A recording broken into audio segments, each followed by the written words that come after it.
L'ordinateur, les écrans de télé ou les smartphones pourraient éventuellement présenter un risque pour l'ADMLA.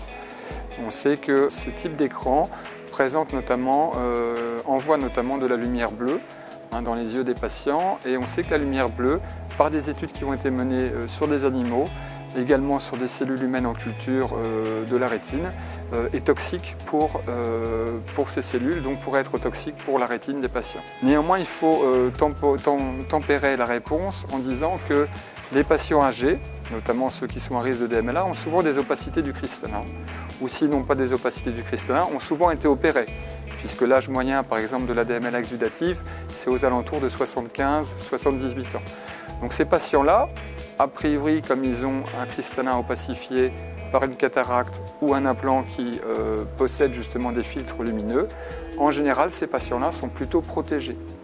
Néanmoins, le problème se pose à long terme pour les jeunes qui sont exposés régulièrement à la lumière bleue des ordinateurs, des smartphones ou des télévisions.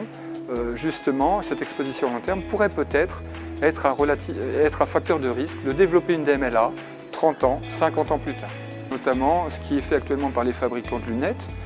c'est de proposer des filtres lumineux qui incluent la lumière bleue afin